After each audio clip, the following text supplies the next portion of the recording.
All right, from the low desert in beautiful Tempe, Arizona, this is Politics and the Past. And my guest today is Shirvin Zeinalzadeh. Did I say that correctly? Yes, Robert. Yes, that's correct. Oh, wow. Okay, that's I did try that phonetically several times. So I'm glad that that worked out. Um, and you are here. You're in the political science department here at Arizona State University, correct? Yes, that's right. I've been here for just under 3 years now. I'm from London, and I'm researching how uh, kind of real time news motivates people to partake in protests around the world. So I'm looking at various case studies and trying to ascertain whether the tone of language being used is enough of a trigger to set people on the path towards participating in a form of protest. Interesting. So, where are some of the places that you're looking? I imagine color revolutions to some degree, or Yes, yeah, absolutely.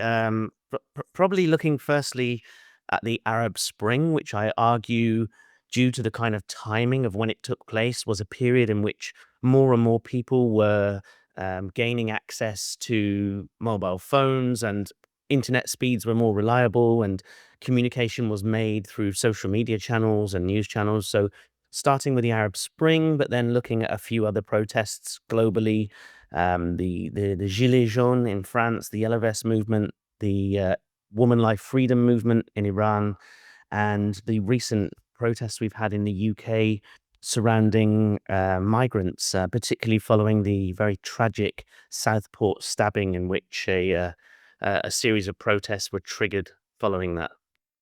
right. Okay, so far, I mean, and I know you're only 3 years into this, or not quite 3 years into this. Are there any provisional conclusions you've been able to draw? I'm starting to identify that the tone of language is becoming a lot more extreme, because obviously with more and more people having access to kind of a platform to share their opinion, and the way that the algorithms are working, it seems that the kind of echo chambering effect is pushing more and more extreme content towards audiences, and that's being picked up on by the people that want to kind of push these protests or push some kind of movement further. So the language we're starting to see is becoming uh, tougher. It's becoming more vulgar in some cases, and it's polarizing people more and more. So there is definitely a pattern there. It's just a notion of, can I identify how this has progressed and how it's triggering people? So that's the next kind of stages of what I intend to do. Interesting. I wonder if some of the vulgarity and some of the more extremeness, I don't think that's a word. I think I just made that word up. But the extreme nature of this rhetoric is just trying to stand out from the crowd on Yeah, I mean, social media. Like there's a lot of noise, right? of course, and obviously that assists in the spreading, but I think coupled together with images as well, particularly videos Mhm. where a particularly I will say brutal scene or violent scene has taken place, that tends to gain more views and more reaction than potential kind of softer pictures or just text alone. So there is an interaction between image and what's being said, and yeah, we see that as well. So I've definitely got some work to do in kind of linking the visual with the kind of written kind of statements that are being made. That's very, very interesting, and, you bringing that up, we'll have to chat off air sometime because, I have some half-baked thoughts that I've been kind of mulling through on my head about something very similar about the relationship between image and, action, Right. for lack of a better word. Fascinating. Okay, so you've had, quite the career before you ended up at Arizona State University. Are you Yes. able to talk a little bit about your background and how you ended up Sure, here? absolutely. No, I started off studying kind of peace and conflict studies. It was something I was always interested in, and that led me to join the Foreign Service, where I served in the diplomatic corps for a number of years, posted in a couple of cities, and I worked in various roles within the organization that I was working for. I specialized in the Middle East. I was particularly interested in kind of European Middle Eastern relations. And after 8 years of that, I took a very drastic career change. And I went into policing, where I spent 17 years in London as a police officer. And again, I was involved in a whole host of activities, from counterterrorism patrols to plainclothes work to community work, response policing, everything. I had a very, very diverse career that also gave me the opportunity to travel to Switzerland, for example, to spend a secondment with the Swiss police, sharing ideas, gaining new ideas. So a very, very kind of colorful, interesting, diverse career within the police. And during that time, yeah, I completed a master's degree just before joining the police. I studied for a PhD at Birmingham University in Iranian nuclear diplomacy, and I've often kind of written and spoken about the Middle East as kind of my speciality for a number of years now. Interesting. I mean, yeah, colorful career is quite, I mean, not just in the police, but my goodness, what an interesting background that you approach this research from. Sure. Okay, so you did your first PhD at University of Birmingham, where you studied Iranian nuclear diplomacy. Correct. Right. Okay. And before that, of course, so you had lots of experience in the Middle East going into that. It's particular experience with European relationships with Iran and then the Middle East. Um, one of the major distinctions that we saw on Iranian nuclear diplomacy has been in the United States. There was a major division over the JCPOA. While the Obama administration, the so-called Iran nuclear deal.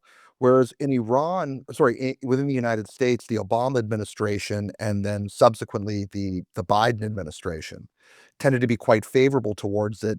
The Republican Party tended to oppose it.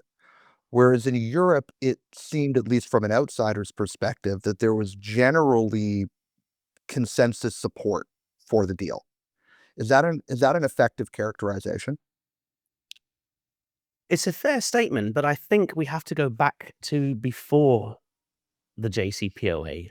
In the early 2000s, when the so-called EU3 directly negotiated with Iran, and the EU3 comprises of the United Kingdom, Germany, and France. And this was essentially the precursor to the JCPOA. So the Europeans have been involved in direct and indirect talks with Iran far longer than the US when it comes to this particular issue. And in all fairness, it was generally agreed between Iran and the EU3 that some steps would be taken to involve IAE monitoring to kind of ease trade between the three. So a mini JCPOA was almost agreed upon back then. However, it never really fully received the support and the kind of, um, shall we say, the acknowledgement by the United States to allow that to go through. So in all fairness to all sides, there was a lot of goodwill shown and there was potential to reach an agreement. But without the backing and the approval from the global power of the United States, unfortunately, it never really crossed the finish line. But it certainly set the precedent for the JCPOA, which obviously was signed under President Obama and subsequently withdrawn by President Trump in his first term. So there is some kind of debate as to why this happened. And I think, as President Trump has very clearly said, he said a deal has been made, but it's not the best deal. And I think President Trump would be very open to renegotiating a new deal, a new JCPOA with different terms and conditions. But obviously, we then have to see whether the Iranian side of that would accept some of those terms and conditions. Obviously, it takes two to tango. But these kind of things, they don't happen overnight. As I said, the precursor to the JCPOA started way back in the early 2000s, and it took nearly 16 years of negotiation to get to the final JCPOA. So if the terms and conditions change too much, then I predict that it will take a while again before a consensus can be agreed. And obviously, here in the United States, political parties and presidencies change every 4 years. So it may be possible to do it within the next 3 years of President Trump's term. I think the groundwork is set. But as I say, the difference between the Republicans and the Democrats is agreeing on what counts as a good deal. Okay, sure. Whereas in Europe, there may have been a little more cross-partisan consensus Yeah, on that? sorry, just for Europe as well, there's this notion that Europe can be seen as a broker, as a kind of diplomatic broker here. Let's not forget that Europe has a formidable economy as a combined entity. So the Iranians worked very well with European firms over the years and decades, notably in car manufacturing. For example, Peugeot, Renault, Citroën have all seen quite big success, as have some of the German engineering firms that have done very well with Iran. So they have this added kind of motivation that there is good economic potential to trade with Iran. Hence why I think the Europeans in general are supportive of maintaining ties with Iran in order to continue that trade. No, that's interesting. So, I mean, and makes complete sense that there are existing trade linkages, potential for future trade linkages between the EU and Iran that are just either absent in the United States or relatively, um, you know, small Yeah. But comparatively. the potential's there, don't get me wrong. I mean, let's go back to the car market. As I said, firms such as Peugeot and Citroën and Renault have done very well. As of BMW, you can still see, people really, the Iranian people that can afford them really like these foreign cars. And there's still a certain element of nostalgia surrounding American cars. There are still Buicks from the 1970s and Cadillacs from the 70s rolling around on the streets of Tehran, and people are very fond of them. So I'm sure if something could be done, that trade could open up to the US as well. Sure, sure. And I mean, it is a considerable consumer market. I And mean, yes, it's a population of over 80 million people, predominantly young people. Um, and there's a lot of potential in Iran. As I say, it's able to stand on its own due to a rather strong kind of hydrocarbon, oil, gas economy, but it also has a wealth of other assets such as agriculture, tourism, um, kind of traditional handicrafts and things that all seem to keep the economy floating nicely. Although the sanctions imposed by the United States have had an impact on the Iranian economy and obviously the Iranian people. right. So, I mean, I think there's no doubt that the American people generally, broadly, would be eager to trade with Iran and create various, connections with Iran. But the regime does pose an obstacle, and certainly in Iran. And so, but without regime change, what are some of the opportunities that currently exist for Europe to broker better faith or for Europe to broker a better relationship between Iran and the United States? Well, I don't think the Iranian government necessarily is the underlying problem because we've shown in the past that diplomacy can be achieved even with the current government in place. The JCPOA is a fine example of that. So, what needs to be done is something needs to be done to rebuild trust between the governments of Iran, the governments in Europe, and the government of the United States. Obviously, the last couple of years has seen some very, very interesting developments, and obviously, I'm referring to what's happened in Israel. I'm referring to what's happened Mm, in Gaza. Also, with what's happened to the so-called Iranian proxy groups in the region, but also the 12-day war between Iran and Israel that really changed the dynamics and the kind of trust level, um, particularly when the United States became kinetically involved in that conflict. It really kind of changed the way things are seen. So, first and foremost, there needs to be a rebuilding of trust. Now, I know already that prior to the 12-day war, Iran were holding indirect talks with the United States through Steve Witkoff, brokered by Oman. So, we know the potential's there. We know that the resources are there. But I think we have to start a few steps back again there because of what's happened and rebuild this trust. So Can the Europeans play a role in this? I think they absolutely can. As I say, I think the European Union has formidable soft power that it can use. And I think that through third party countries that are mutually trusted, again, referring to Oman or maybe Qatar, seeing them act as broker host venues to bring these two parties back together again. I don't really think that government type or regime type has anything to do with this. This is now bringing back the conditions for discussion. That's where the priorities should lie. Fair enough. All right. Is there a concern for Europe that, I mean, I'm so glad you brought up Oman and Qatar. Is there a concern for Europe that, given the role that Europe has played in American Iranian diplomacy over the course of the last 30, 40 years, is there a chance with the emergence of Oman and Qatar as newfound, not newfound, but more prominent partners of the United States in the region that that Europe might get cut out of these negotiations? Well, in the build up to the 12-day war, again, when Envoy Witkoff was working towards this, I don't think Europe were as actively involved as they had been during the JCPOA. However, this is again, I believe, a precursor to a greater program. So if there is to be a JCPOA Part 2, that would forcibly involve the same actors that were in Part 1, and obviously European nations. And at the time, it was Federica Mogherini, the European Foreign Relations ambassador, that played a part. So I do predict we'll see a return to that if and when we can reach the stages where a formal agreement can be made and all the pre-existing parties are brought back into it. So at the moment, they're potentially on the sideline, but I wouldn't eliminate them from being a major player in this in the future. Interesting. Do the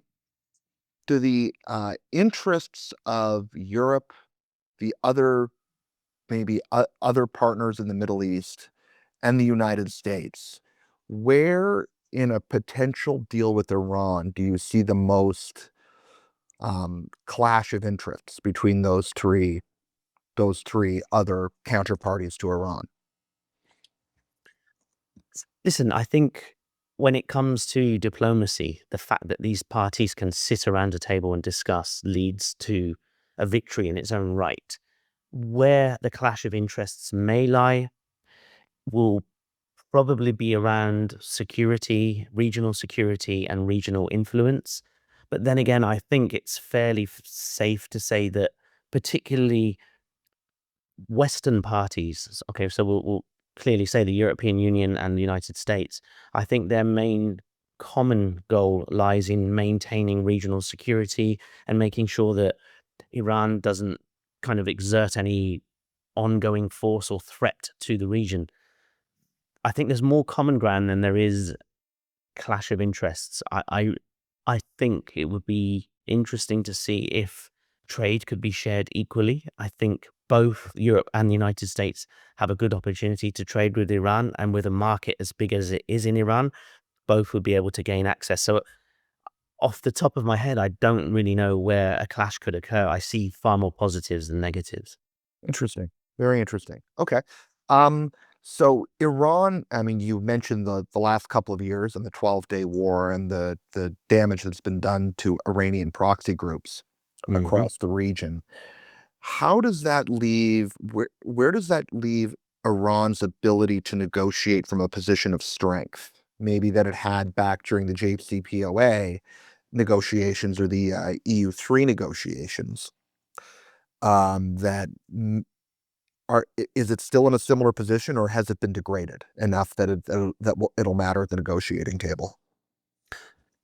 I think Iran's strength lies in its potential. So, aside from the military defensive capability that Iran is continuing to maintain, and Iran's doctrine has always been one of defense rather than offense.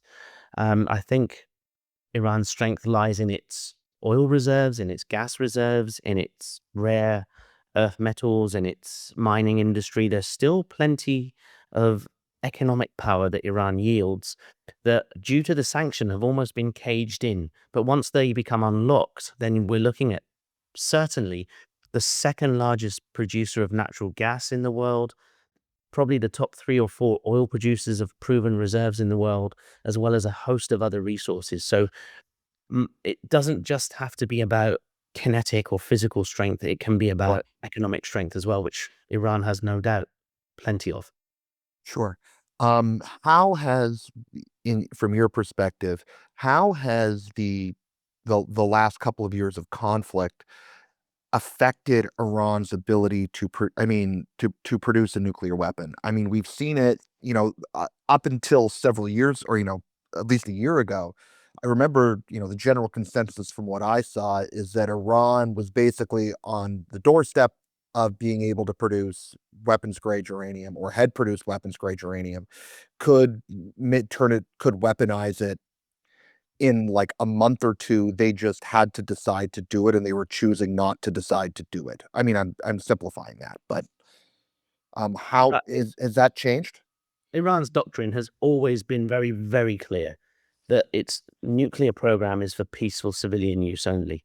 The idea that Iran is building a nuclear weapon is something that's been discussed, but it's been discussed mainly in Western media. Iran has always denied that it's seeking to do that, and it's claimed that any nuclear progress that's being made is for research only. So I think until we actually hear confirmation from Iran that they will be actively pursuing such a thing, I think it's very easy to fall into the trap to say that they were on the verge of doing it.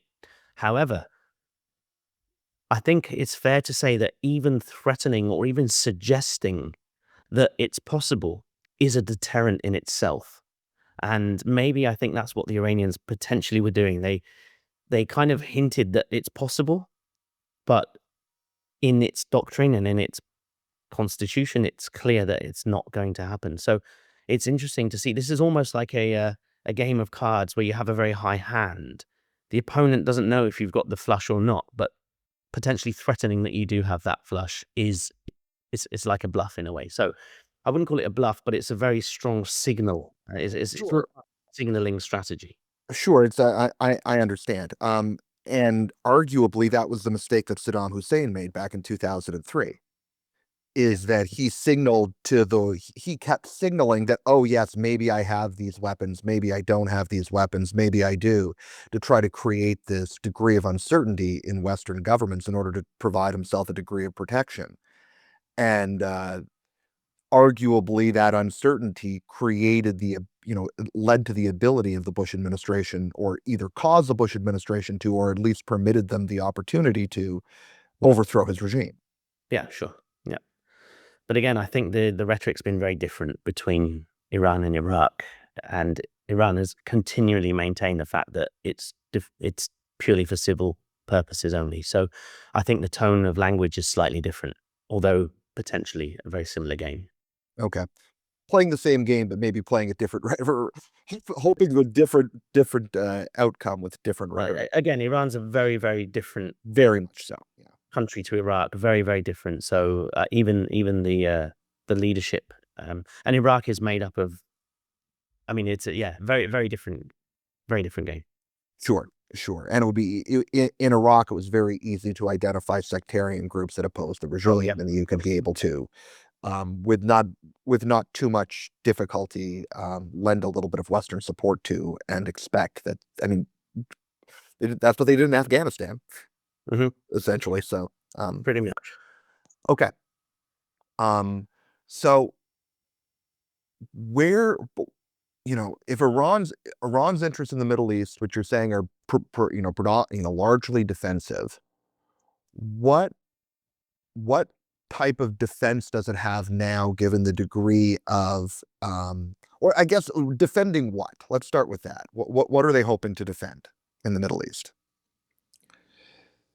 I think Iran looks at its strategy as several strands. Firstly and foremost, I would argue that national sovereignty is something of key importance, particularly the history and the the the, the the kind of events that Iran has gone through over the decades, and this includes pre-Islamic Revolution and post-Islamic Revolution. Let's not forget that pretty much at the start of the current government that we see in Iran. The Iran-Iraq war took place. There were many, many lives lost over 8 bloody years of battle. Mhm. And that really instilled a sense of nationalism within Iran. And even in the 12-day war that we saw with Israel, people that were potentially against the Iranian government were in support of protecting Iran's sovereignty. So there is still a very deeply rooted sense of nationalism within Iranian people, regardless of who's in power. On the other hand, on a wider, maybe regional scale, I think the ideology of the revolution is still something that's deeply ingrained in certain in certain Iranian kind of political ideology, protecting the Islamic revolution, protecting this Islamic faith. Hence why, particularly when it comes to the Shia side of things, hence why we're seeing support for Shia groups in Iraq, Yemen, Lebanon, and protecting this kind of Islamic identity. I think that's probably one of the most important kind of foreign policies that Iran has in the region. And that's reflected from its own internal policy as well, where still religion plays a very, very key role, not only in everyday life and affairs, but in government decision as well. Sure. So, all right. I mean, what I did is I didn't realize the question I was hoping that you basically answered the question I had, but maybe we can broaden it out a little bit. I guess what I was really asking for is what is Iranian grand strategy from your perspective? And you've touched on a couple of the key Yeah, I issues, mean, but again, I think the grand strategy is to first and foremost, it's peace. And again, this has been something that's been repeatedly stated across the decades. Iran has always been a force for peace. It's always been a defensive nation, and its strategy is to protect those goals and values that it has. And that's to continue to live peacefully, to trade regionally, and potentially to spread that trade wider. So it's difficult to say that there is a single strategy. There are many, many branches to every state around the world in terms of how it wishes to operate domestically and internationally. But I think the overall goal is to continue the way it's going, to be left alone politically, but to be allowed to engage and thrive with regional and international players as well. okay. So, I mean, the rhetoric is definitely, from Iran has always been they want peace. But how do we square their continued support for groups like Hezbollah in Lebanon and other proxies around the region who, from other people's perspectives in the Middle East, hardly feel like a force of peace or even a If defensive force? if you look at the Iranian media and if you look at the statements made by the foreign ministry, by key clerics, by it's always one of supporting those that are being repressed. That's the kind of backbone as to why Iran supports various groups. Now, I think Iran has probably denied some of the involvement that it has, but it's no secret that Iran has supported many of these proxy groups in the supply of defensive weapons, in supply of various economic kind of gestures. We that's out there. We kind of know that, but its ideology is that we're supporting repressive groups. We are supporting those groups that are being kind of repressed by others. So that's where the ideology lies, and that's potentially where Iran's justification for, even if it's vocally supporting a group, it's through this idea that we don't want to see someone being repressed. Right. I mean, of course, there is a problem that whenever a government gets to decide who's being repressed, and that they can use that as justification for a great deal of evil. Well, again, I I've always been very skeptical to say that one side is right and one side is Sure. wrong. I believe that one ideology can never be fully correct over another, and this is Iran's current kind of ideology: is that a Muslim nation or a group of Muslim people are being repressed, and we are Muslim, hence we will provide that brotherly support. I say we as Iran. I mean, No, I understand. I understand. Yeah, yeah. yeah. Yeah. and particularly the fact that they view a different Shia Islamic civilization as opposed to a Sunni Islamic Correct. civilization. Yeah. I mean, let's be very clear in that Iran was an active force against ISIS. So Sure. the late General Qasem Soleimani was probably one of the key Iranian commanders in fighting ISIS, and it's widely acknowledged that his work against ISIS was very effective. So Iran again sees certain extremist groups of being repressors as well, and hence they stood in and fought against these repressive organizations and groups. So it's not just against non-Muslim actors; it's also against anyone that it views in its foreign policy as an extremist group or as a repressive group. Right. I mean, but ISIS being a radical Sunni organization was, I mean, they don't, they hate Shias too. Yeah, They hate Shias as much as they hate any other particular group. absolutely. So they were a security threat to Iran. But it just goes to show that, in spite of differences between Iran and Western powers, they do have common.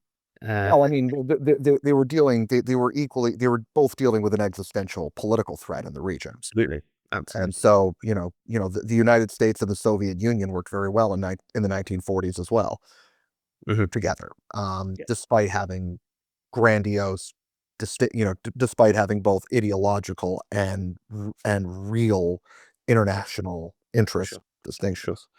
Um, However, of course, when all of a sudden the question becomes what to do about the West Bank, what to do about Gaza, what to do about Lebanon, their interests clash much more significantly than they did about, about the about Mosul. Oh, absolutely. But if we look at a long-term strategy, if somehow we can return to diplomatic negotiations that succeed and we have a second JCPOA, who's who's to say then that Iran couldn't be an actor or a voice in resolving a long-term conflict in Gaza and Israel? There's no reason why Iran shouldn't be involved as a regional player as well to potentially resolve something like that one day. So I believe Iran is a key piece of this jigsaw of complete regional peace. And in order for that puzzle to start to make sense, the Iran piece has to be in there somewhere. And I think in the long term, a long term grand strategy could be to use Iran as a mediator or as an element, an actor in a long term peaceful solution for Israel and Gaza. There's no reason why they can't. Sure. And I mean, I definitely think that, that's absolutely true. The Iran piece is critical in the region, just like, the Saudi piece is is a key component of the region too. Yeah, absolutely. Um, but you mentioned we need to go back to building, building trust, building credibility, and I think that's absolutely right. Um, Hmm. do you think Iran can build trust and credibility with Israel again? Before the revolution, there was a very close relationship. So, Sure. um, that's one question I don't think I can answer. I just don't know. I would doubt it. I don't think it can be. It certainly won't be in the short term plans. However, we are starting to see more and more Middle Eastern nations aligned to Israel through the Abraham Accords. We've seen the likes of the Emirates, we've seen Morocco, we've seen Bahrain. I predict we might see closer ties between Saudi and Israel when Ben Salman takes control of his father's reign, potentially. So who knows? But at the moment, with the way things stand and under the current conditions, I don't think that will be something we would see. It's just not within Iran's grand strategy. However, if Iran enter potential negotiations sometime in the future and a permanent, just, and lasting peace can be brought to Israel and Gaza, then who knows? So, okay. So, the conflict between Israel and Gaza, it doesn't involve too many. I mean, it could be wrong here. Doesn't involve Shia civilization very much. It's a Sunni. Gaza Strip is The Palestinians are Sunni. I know that, but I mean, I don't know. Maybe there's a Shia group inside of the Palestinians that I'm not aware of. But are they all universally Sunni? It's only the larger kind of Sunni population would be in Lebanon rather than Palestine. So the larger Shia populations in Lebanon Yeah, rather than Palestine. yeah, Okay. yeah. So it is interesting that in this particular case, Iran has taken an interest in preserving the Sunni preserving Sunni security or civilization there. Although you're suggesting that's just like they feel that they're common bonds of Islam. They feel they're being oppressed, and that sort of justifies the. And Iran annually holds an Islamic unity conference. It brings together Islamic leaders from across Sunni, Shia, and a host of kind of denominations, brings them together to show that there is solidarity and the fact that they are all Muslim brothers under one God or one kind of ideology is there. So I think Iran does show intent to protect the kind of wider Islamic population as well. However, once that line is crossed, as ISIS have shown, then there's a clear line that the ideology of peace has to be one of the key factors, I think, or some kind of notion that their access to peace is being repressed. Hence Oh, why Iran supports these groups. right. And I mean, it probably didn't hurt that in the case of the Palestinians and the case of other groups and other Sunni groups in the region, that as you mentioned the Abraham Accords, and as the Saudis were making very loud noises about wanting to be closer with Israel, that there seemed to be a potential for those Sunni groups feeling like they were being abandoned by their more traditional benefactors in the region, and Iran could, perhaps fill a vacuum. Absolutely. Again, it's about taking an opportunity to exert some kind of foreign influence when and where you can. And you're quite right with the fading support of Saudi, then Iran quite clearly filled the gap. And let's not deny that Iran and Saudi have had their differences as well. And Mhm. diplomatic ties have broken down between these two very large and dominant powers in the region. And only recently, a couple of years ago, the Chinese brokered talks between Tehran and Riyadh and brought them back together. So there are peaks and troughs in this relationship. There are peaks and troughs in who controls what in the region. And historically, Iran and Saudi Arabia have always been the two main players. Right. No, that's great. And that was the next subject I wanted to bring up, was either the three-quarter competition, or the largely between Israel, Saudi Arabia, and Iran, but particularly between Saudi Arabia and Iran. The deal brokered by China a couple of years ago. Where do their relations stand at the moment? Well, at the moment, it's still one of cordial entente. There's still diplomatic ties. There's still ongoing trade. Everything is still in place. The pilgrimage to Mecca is still facilitated between two parties. So at the moment, all is good. But I'm wondering what will happen when the current king passes away and his son bin Salman takes over. Will we see a change? I don't know. Again, it depends on whether he normalizes ties with Israel. We know that Saudi has a long-term vision to move away from the oil and gas and the kind of that kind of industry. Hence, why we're seeing huge projects taking place in Saudi Arabia, Sure. tourism, sporting events, um, the city of Neom, which is going to be, by the looks of it, something rather extraordinary in the It's world. pretty space age.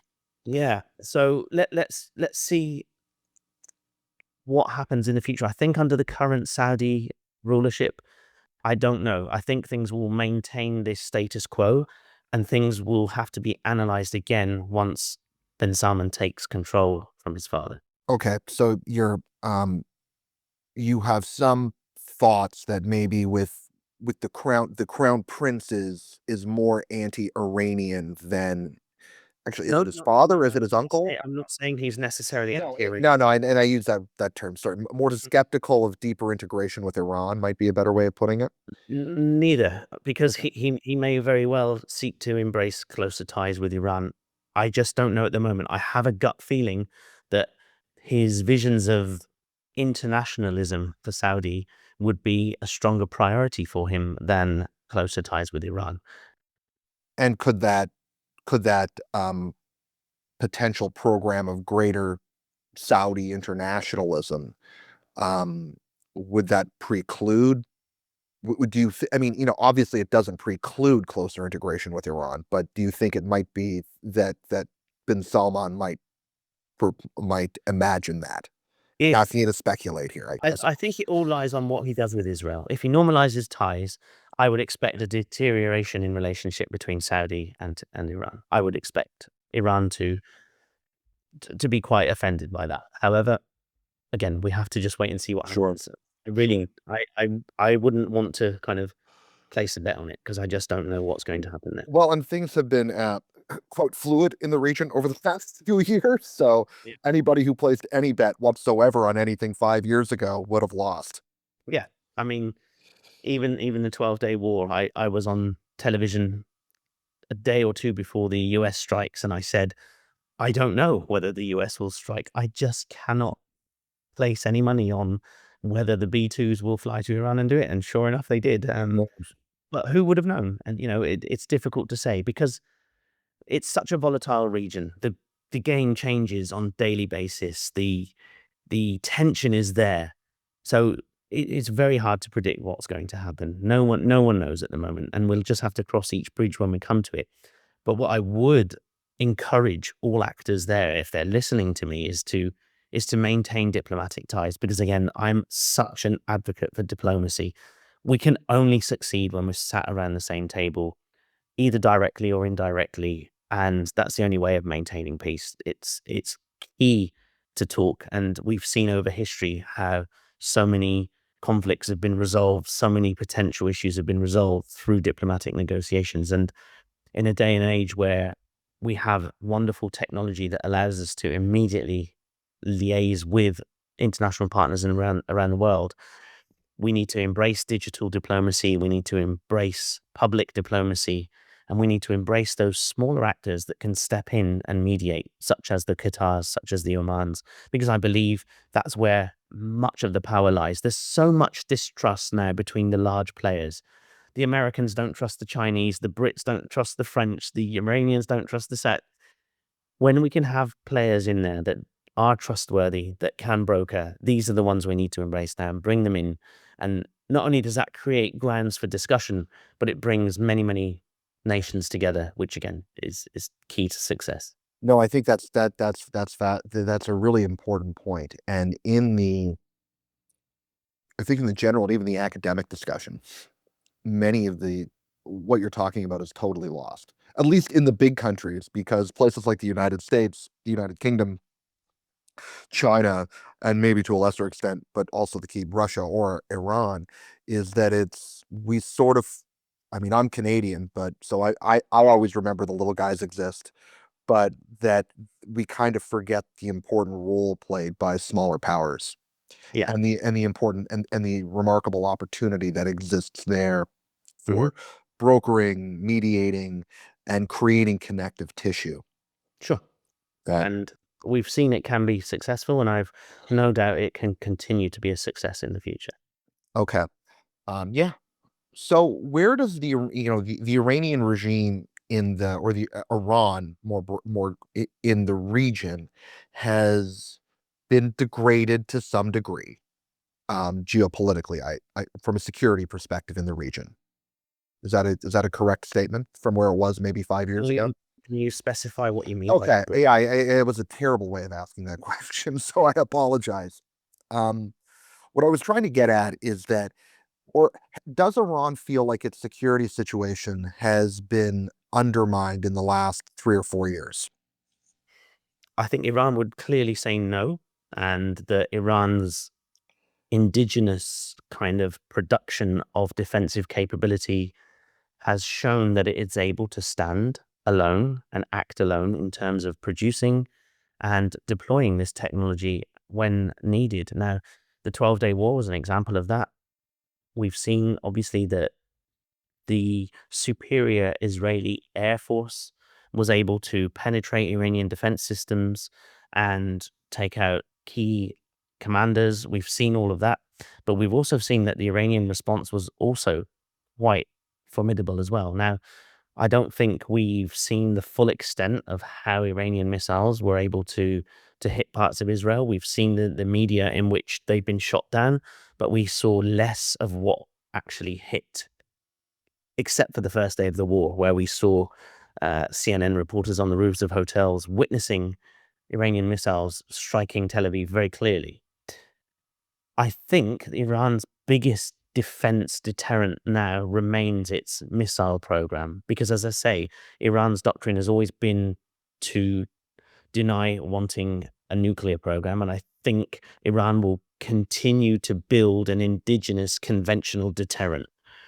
I think, if anything, this 12-day war has in fact motivated Iran to up the production of conventional deterrent in the form of missiles, in the form of air defenses. And I think closer partnerships with the likes of Russia and other military industrial countries that can produce more sophisticated defense weaponry will also increase. Now, up until now, Iran had the Russian S-300 air defense system, which is already kind of getting a bit on in terms of its capability. It wouldn't surprise me if they try to either purchase or develop a more kind of sophisticated version of that. However, Iran still is under sanction. Its current air force dates from the late 60s to the kind of mid 70s. Mm. Um, we're talking kind of second and third generation aircraft up against fifth and potentially sixth generation aircraft. So Iran already knows where its weaknesses are. The whole world knows where its weaknesses are, but it also knows where it can strengthen its defense deterrence. And I think it will remain very, very active in building a missile deterrent system. One of the other key aspects of deterrence is a motivated and loyal population in Iran. Have we seen, what are the civil military, well, that's not the right answer to that question. What is the I mean, you mentioned there was a surge of nationalism during the Yeah. 12-day war. Has Yep. that been Do you think that's been sustained, or is there still a or is there or is the support for the regime growing or diminishing inside of Iran? Listen, again, Iran has a remarkably young population, but we have to understand that Iran is not just Tehran, and Tehran is not just the affluent northern suburbs.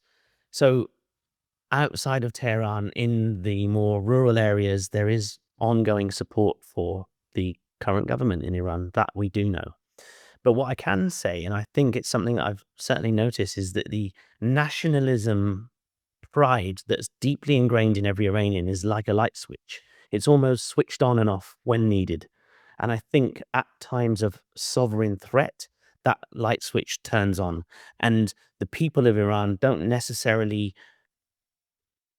want to openly admit that they support the government, but they do support Iran as a sovereign nation. And that's something that the Iranian government knows now, but it's something that's deeply, deeply ingrained in Iranian people. Even expats that live outside of Iran, there is a kind of a light switch that triggers inside them when they see something that could potentially happen to that country. So is it being used by the Iranian government? Potentially, but it's definitely a tool, and it's definitely something that Iranians look upon with pride. They embrace the kind of 5,000-year-old culture and history of the country. They still look back at with fondness at the great Iranian kings of, Cyrus and Xerxes and all of these kind of things. So that's inside the Iranian people, and it's something that I don't think can be extinguished. Sure. I mean, I think that makes a lot of sense. I mean, I think of during the Second World War when when the Soviet Union was invaded, and all of a sudden, although the Stalin still deployed some communist propaganda here and there, all of a sudden the propaganda switched to be far more nationalist. We are fighting a great patriotic war. Maybe you Yes. don't like us, the Bolshevik regime, but you love Russia. Yeah. And all of a sudden the whole the reason for the war was protecting Russia, not protecting the communist project. Yeah. I think no Iranian wants to see any harm come to the country. I don't think any Iranian wants to see the country break up.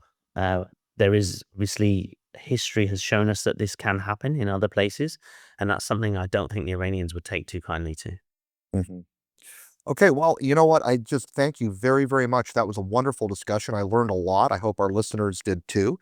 Thank you very, very much for joining us. Robert, thank you for having me. It's been a pleasure, and good luck with the ongoing podcast. Thank you so much.